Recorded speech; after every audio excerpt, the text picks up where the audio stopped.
आप सभी विश्वासियों को यीशु आज का सुसमाचार संत योहन के अध्याय 16 वाक्य 29 से 33 से लिया गया है। उनके शिष्यों ने उनसे कहा, देखिए, अब आप दृष्टांतों में नहीं बल्कि स्पष्ट शब्दों में बोल रहे हैं। अब हम समझ गए हैं कि आप सब कुछ जानते हैं। प्रश्नों की कोई ज़रूरत नहीं रह गई है। इसलिए हम विश्वास करते हैं कि आप ईश्वर के यहाँ से आए हैं। ईसा ने उन्हें उत्तर दिया, क्या तुम अब विश्वास करते हो? देखो, वह घड़ी आ रही है, आ ही गई है, जब तुम सब तितर बितर हो जाओगे और अपना अपना रास्ता लेकर मुझे अकेला छोड़ दोगे। फिर भी मैं अकेला नहीं हूँ, क्योंकि पिता मेरे साथ है। मैंने तुम लोगों से यह सब इसलिए कहा कि तुम मुझ में शांति प्राप्त करो। संसार में तुम्हें क्लेश सहना पड़ेगा, परंतु ढाढ़स रखो, मैंने संसार पर विजय पाई है। प्रभु का वचन है। ईश्वर को धन्यवाद।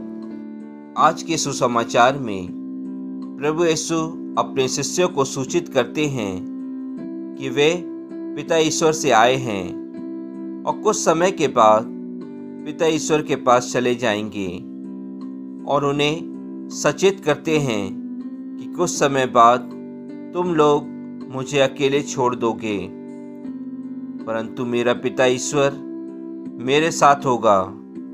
तब शिष्यों को विश्वास हो जाता है कि प्रभु यीशु ईश्वर के पास से ही आए हैं। क्रिस्त में प्यारे विश्वासियों, हम भी शिष्यों के समान अपने प्रभु यीशु क्रिस्त पर विश्वास नहीं करते हैं। प्रभु का वचन कहता है, यदि तुम्हारा विश्वास राई के दाने के बराबर भी है तो तुम वृक्ष से कहोगे, यहाँ से उखड़कर वहाँ लग जा, निश्चय ही वैसा ही होगा। लेकिन क्रिस्त में प्यारे भाई और बहनों, हमारा विश्वास उस राई के दाने, जो दाना बहुत सूक्ष्म में होता है, उसके बराबर भी हमारा विश्वास नहीं है। इसलिए हमें ईश्वर के प्रति अपने विश्वास को मजबूत करना है। प्रभु यीशु अपने शिष्यों से यह भी कहते हैं, मेरे जाने के बाद तुम्हें संसार के कष्ट सहना पड़ेगा, पर तुम धैर्य रखना, क्योंकि मैंने संसार जीत लिया है। तुम्हें मेरी शांति प्राप्त होगी।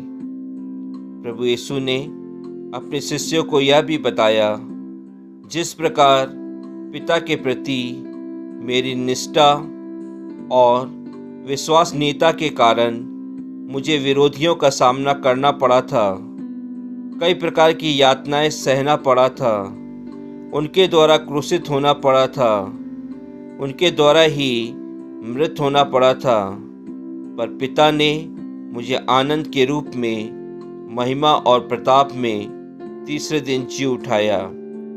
उसी प्रकार उनके शिष्यों को अनेक प्रकार के दुख और कष्ट, मृत्यु सहना पड़ेगा, लेकिन हमारे प्रभु यीशु उन्हें धैर्य प्रदान करेंगे। क्रिस्त में प्यारे विश्वासियों, जिस प्रकार प्रभु यीशु ने अपने पिता के लिए, शिष्यों ने अपने प्रभु यीशु क्रिस्त के लिए भारी दुख, कष्ट, यातनाएं सही, उसी प्रकार हमें भी उन्हीं के समान अपने जीवन में दुख, कष्ट, परेशानी, बीमारी, आकस्मिक घटना, मृत्यु का सामना करना ही पड़ेगा।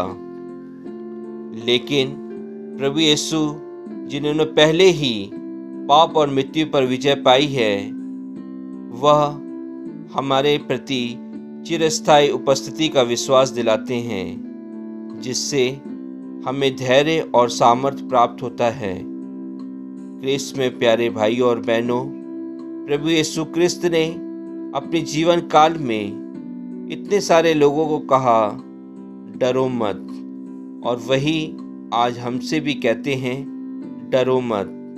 शायद हम निराश, दुखी, डर और भयभीत महसूस कर रहे हैं इस समय चल रही महामारी कोरोना वायरस के चलते, क्योंकि हम अपने आसपास की घटनाओं को नियंत्रित करने में असमर्थ होते हैं। लेकिन प्रभु यीशु क्रिस्त हमें आश्वासन देते हैं, चाहे जो कुछ भी हो रहा हो वह नियंत्रण में है और वह दूर हो जाएगा। क्रिस्त में प्यारे विश्वासियों, यदि हमें इस समय चल रही महामारी कोरोना वायरस को नष्ट करना है तो हमें डरना नहीं है। हमें अपने प्रभु यीशु क्रिस्त के साथ प्रार्थना करना है, वही प्रार्थना जो उन्होंने अपने क्रूस मरण के पहले अपने पिता से की थी।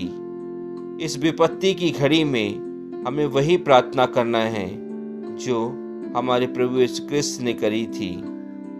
इसलिए प्रिय विश्वासियों, हमें निरंतर प्रार्थना के द्वारा ही अपने विश्वास को मजबूत कर सकते हैं और यह विश्वास के कारण ही हम इस समय चल रही कोरोना वायरस पर विजय प्राप्त कर सकते हैं। आमीन।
ले जाए